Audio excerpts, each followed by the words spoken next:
Metz, metteuse en scène.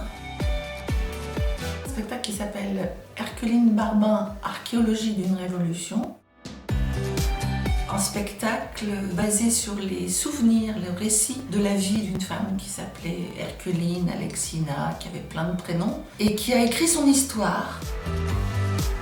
Elle a été déclarée fille à la naissance. Elle sent quand même qu'il y a quelque chose qu'il faut qu'elle montre à un médecin. Et finalement, il y a le deuxième médecin qui lui dit qu'il faut absolument qu'elle fasse changer son état civil puisqu'il découvre ce qu'on appelait à l'époque hermaphrodite et qu'aujourd'hui on appelle intersexe.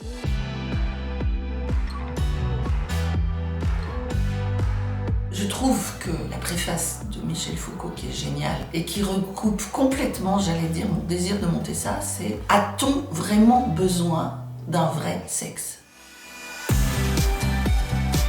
Ces questions du genre ont pris une acuité que j'ai trouvée avec une accélération incroyable. L'histoire, on a l'habitude que ça avance lentement, et là j'avais l'impression qu'on avait fait 1, 2, 3 soleils et qu'on se retournait, et que les choses avaient changé. J'ai trouvé ça diablement intéressant.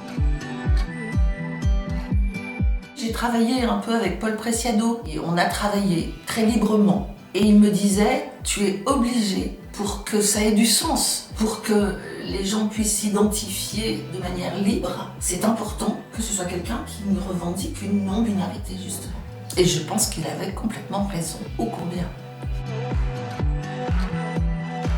C'est pas encore gagné auprès de tous les publics, hein. C'est-à-dire que j'ai encore vu l'autre jour une abonnée au Théâtre de Bordeaux et que je dis mais vous n'avez pas vu Herculine, mais on le représente, il faut que vous veniez. Et elle me dit ah non, moi ce sujet-là, je dis mais justement, venez. Je me ronge les ongles, beaucoup.